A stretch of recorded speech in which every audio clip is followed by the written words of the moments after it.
मुझे मेरी जिंदगी के साथ क्या करना है ये मैं अच्छी तरह से जानता हूँ। खनक,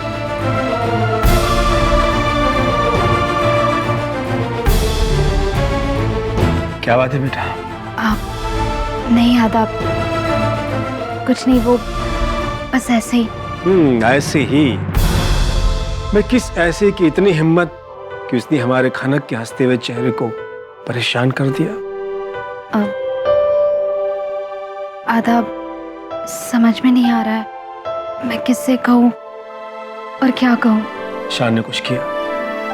मैं ये तो नहीं कहूँगी कि उनकी कोई गलती है, पर शांतनु भी ना कभी कभी नहीं, हर रोज। शान के लिए हर रोज की बात है। बस देखो, अब फिर ऑफिस नहीं आया और उससे कहां कोई फर्क पड़ता है? बोलो। रहने दीजिए आदा, अगर मैं आपको बता दूंगी तो आप उन पे फिर से गुस्सा हो जाओगे। मैं ऑलरेडी उस पर गुस्सा हूं, तो चिंता मत करो, तुम्हारी खातिर मैं उस पर चिल्लाऊंगा नहीं।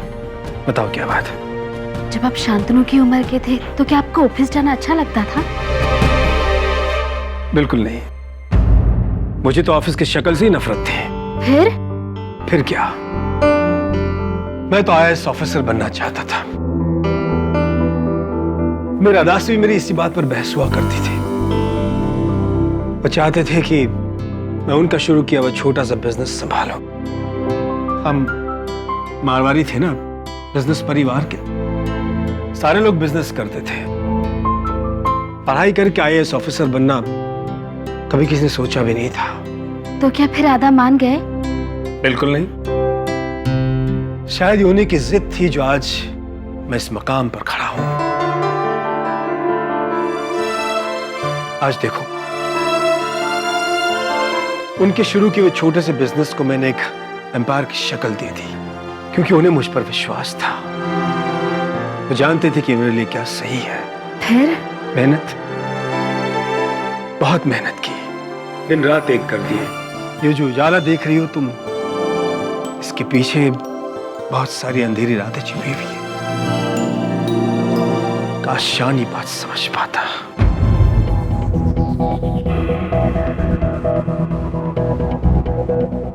अब आदा,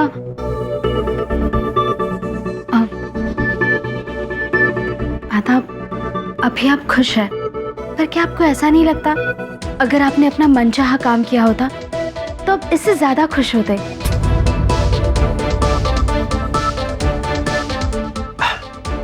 हमने पटरी क्यों बदल दी? तुम्हारी बात कर रहे थे, मेरी बात पे कैसे आ गए? बताओ, बैठो बैठो बैठो बैठो। बताओ शान ने क्या किया? आदाब, अगर शांतनु भी अगर अपनी पसंद का कोई काम करना चाहे तो, जैसे आपने चाहा था। उसे पता ही नहीं कि उसे जिंदगी से क्या चाहिए, कोई लक्ष्य नहीं है। अगर उन्हें अपना लक्ष्य मिल गया हो तो? मुमकिन ही नहीं है। मेरा बेटा है ना, मैं जानता हूं उसे, एक नंबर का आलसी है, उसका कुछ नहीं हो सकता।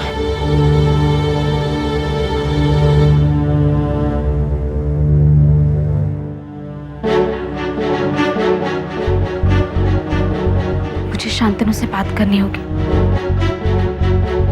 मैं जानती हूँ कि उन्हें ऑफिस जाना अच्छा नहीं लगता,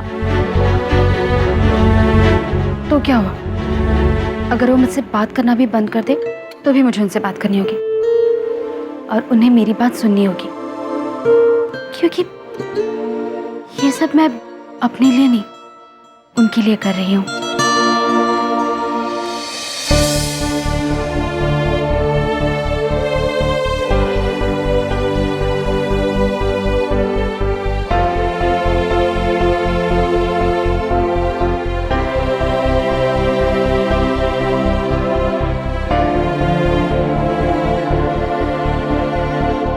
अभी भी गुस्सा हो? नहीं। पर आपके आगे तो और ही कुछ कह रही है। गुस्सा? और मैं बिल्कुल नहीं खनक। अब तो लोगों की इस एटीट्यूड की आदत सी पड़ गई मुझे कि लोग मेरे बारे में क्या सोचते हैं। शांतनु, गुस्सा थूक दीजिए ना। एक पति और पत्नी के बीच में झगड़ा तो हमेशा होता रहता है, पर हमें इस झगड़े को भुलाकर आगे बढ़ना होगा। ठीक है, भुला दिया। हैप्पी? शांतनु,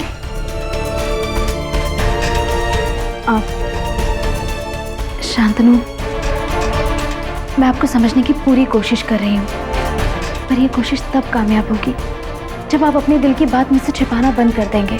आप अपने मन की बातें मुझसे बेझिझक कह सकते हैं, और मैं प्रॉमिस करती हूँ कि मैं बिल्कुल गुस्सा नहीं करूंगी।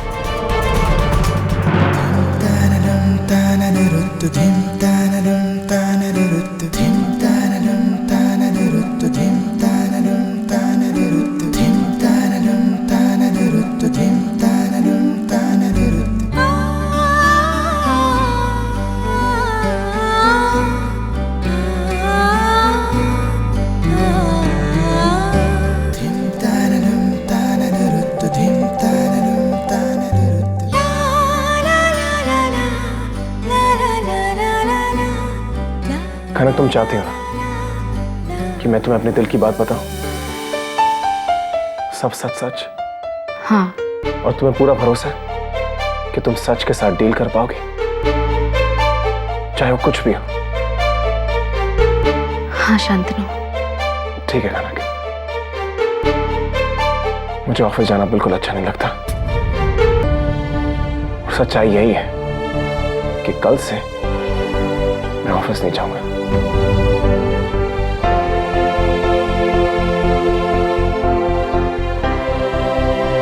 ठीक है।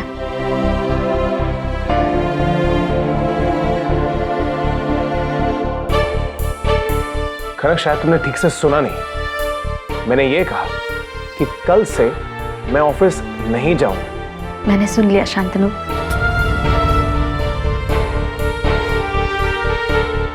लेकिन मेरे एक सवाल का जवाब दीजिए। अगर आप ऑफिस नहीं जाएंगे तो आप काम क्या करेंगे?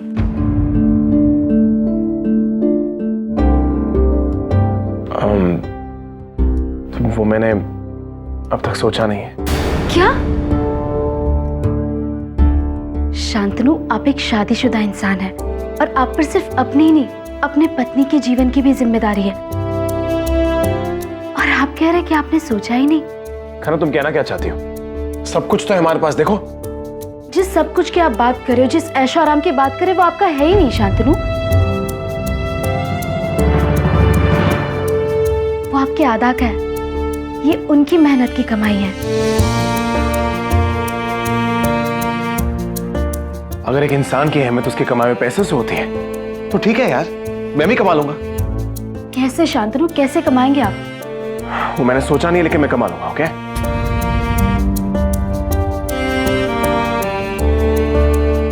अगर आप कहे तो मैं एक सुझाव दूं? ऑफ कोर्स, क्योंकि मेरे अलावा इस घर में सबको पता है कि मुझे क्या करना चाहिए। संगीत।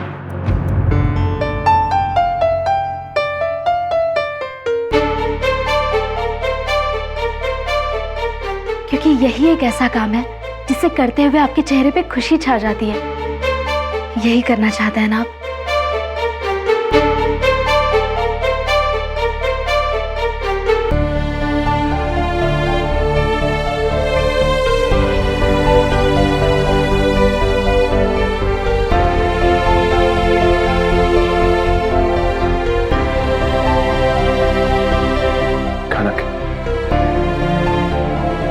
मुझे सोचने के लिए वक्त चाहिए।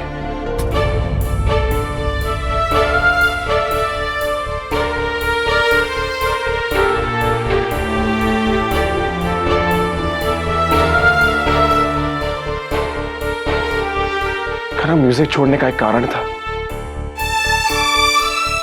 और म्यूजिक ही नहीं, मैं तो अपने सारे पुराने दोस्तों तक को पीछे छोड़ चुका।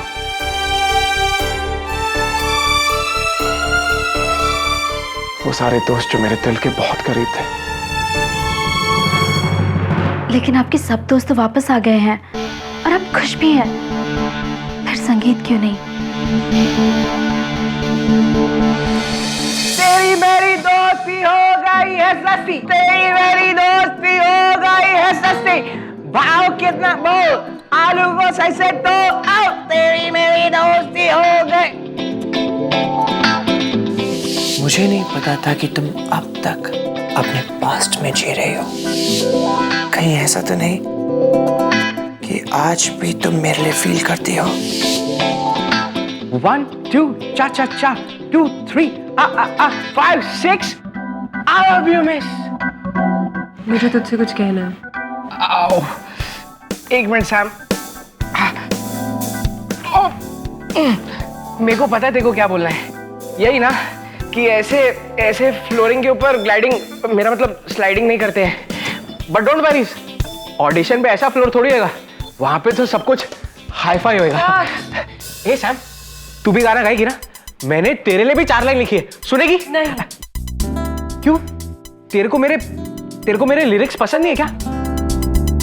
नहीं डक्स, मैंने ऐसा तो नहीं कहा। वो एक्चुअली तो इससे ऑडिशन में गाने वाला है क्या? हाँ, क्यों? नहीं डक्स, मुझे लगा कि बहुत ज्यादा रियलिस्टिक है। महंगाई, भावतोल, बहुत सारी चीजें। अरे क्या बात करिए सैम, तेरे को पता है ये गाना तो वर्ल्ड बेस्ट है, वर्ल्ड बेस्ट। अरे तू मेरे को एक बात बता, आज तक किसी ने दोस्ती और आलू बटाटे का कनेक्शन देखा? नहीं देखा, पर डक्स ने देखा।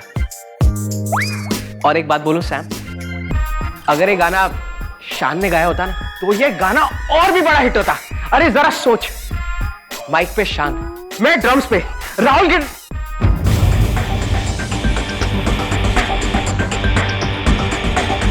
मुझे तुझसे कुछ कहना है।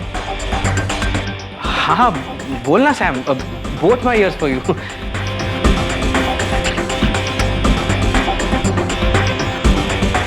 वो आ गया है। वो कौन? राहुल।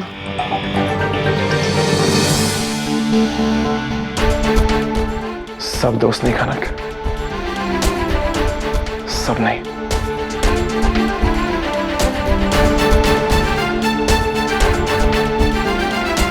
मतलब?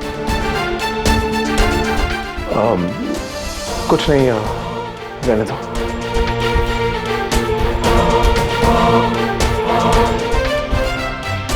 ठीक है शांतनु, मैं आपसे एक बात कहना चाहती हूँ।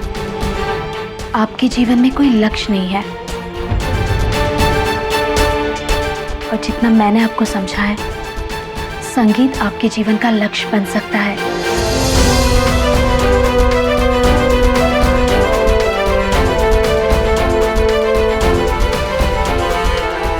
लेकिन सिर्फ तब जब आप चाहेंगे।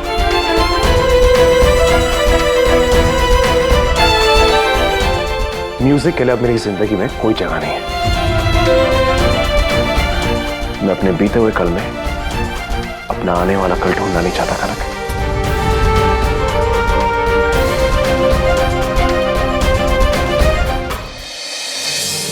राहुल, तुझे याद है मैंने तुझे कहा था कि मैं किसी आरके की वेडिंग प्लान कर रही हूँ? हाँ करेक्ट, बोला था कि तू आरके मतलब राहुल खन्ना।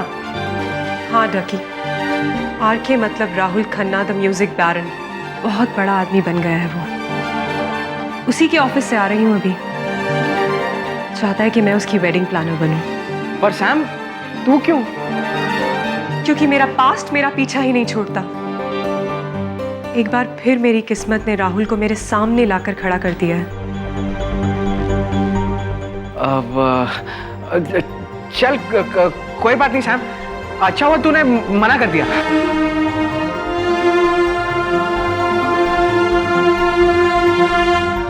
हाँ, मैंने उसे हाँ कह दिया।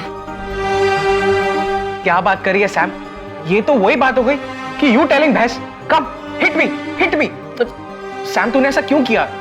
पता नहीं, इसलिए क्योंकि अब मैं राहुल का चैप्टर खत्म कर देना चाहती हूँ, वंस एंड फॉर ऑल। जब तक उसका सामना नहीं करूंगी ना, तब तक उसे कभी भी अपने जहन से निकालकर नहीं फेंक पाऊंगी। पता है डकी, जब वो मेरे सामने था ना, तो मैं एक स्टूपिड स्टैचू की तरह वहां पे खड़ी रही थी। कुछ भी नहीं कर पाई यार मैं। एक पल में राहुल से जुड़ी सभी यादें जैसे मेरी आंखों के सामने आ गई हूँ। And Rahul, he was so rude, so angry। पता नहीं अपने आप को क्या समझ रहा था, कहीं का तोप। वो समझता है कि वो कहीं का राजा और हम उसके प्यादे। उसे क्या लगता है कि वो अपने पैसे फेंककर हम सबको खरीद लेगा? लड़ी ऐसे बिहेव कर रहा था कि 5 साल पहले जो भी हुआ था वो सबके जिम्मेदार हम लोग थे। एक बात बता, क्या मुझे शान को बता देना चाहिए कि राहुल हमारी जिंदगी में वापस आ गया? सैम, अरे क्या बात करी है सैम? देख, अगर तेरे को मरने का है ना तो आई नो स्टॉपिंग यू, लेकिन मेरे को ऐसा लगता है कि अभी तेरे को काफी लोगों की शादी में वो डिस्को स्टेशन डेकोरेशन करने का है। मैं तो बोलता हूँ तू ना राहुल को मना कर दे, शान को कुछ भी पता नहीं चलेगा, ठीक है?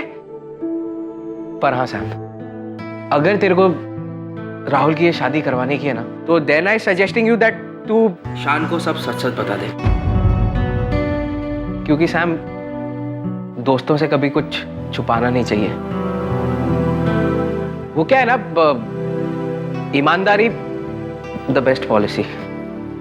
तो ठीक कह रहा है डक्स, सही वक्त आने पर मैं शान को राहुल के बारे में बता दूंगी।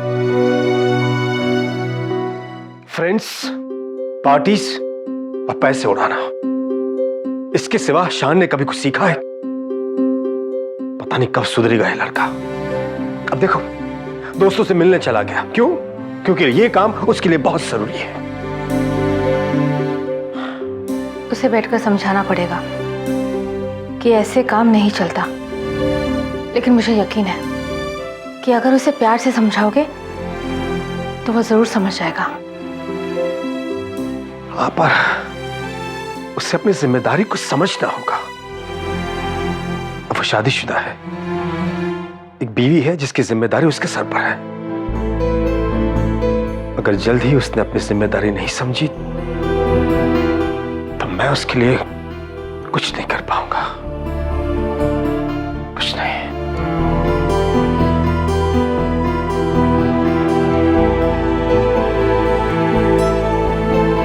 माधवी, कहीं और तो मेरा साथ दो न दो, मगर इस बात पे तुम्हें मेरा साथ देना होगा, प्लीज। तुम भी तो शान के साथ बात कर सकती हो ना?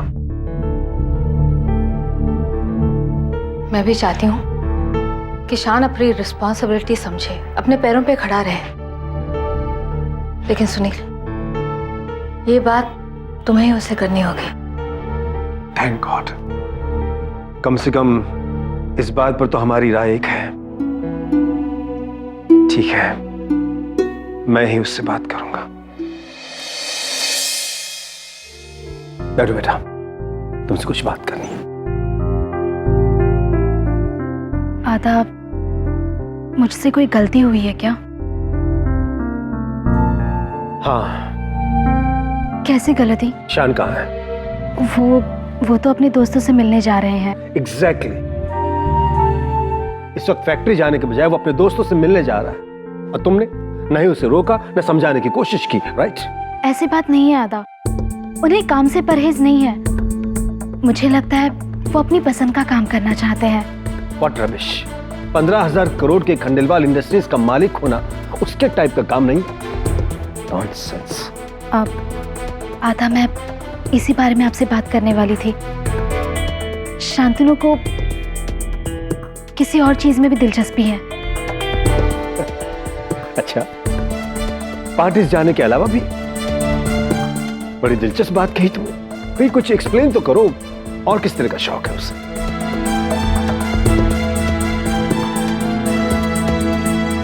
संगीत, उन्हें गाना गाना बड़ा अच्छा लगता है। आपको याद है पार्टी में? डोंट टेल मी कि शान गवैया बनना चाहता है। जी। खनक, तुम उसे इस काम में मदद कर रही हो, उसे रोकने के बजाय तुम उसकी तरफदारी कर रही हो। क्या हो क्या गया है तुम? मुझे लगता था कि तुम एक समझदार लड़की हो। नहीं, मैं शांतनु को खंडेलवाल फैमिलीज का नाम मिट्टी में मिलाने नहीं दूंगा। लेकिन आदाब, गाना तो एक कला है। होगी, शान के लिए नहीं। देख रहा, एक हफ्ते में तुम्हें पता चल जाएगा कि ये सारे बहाने हैं काम न करने। और बाय द वे, गाना गाने में भी मेहनत लगती है। सपना देखना एक बात है, और उसे पूरा करने के लिए मेहनत करना दूसरी बात। जिस लड़के ने जिंदगी भर काम किया ही नहीं है, क्या खाक मेहनत करेगा? वाह डैड,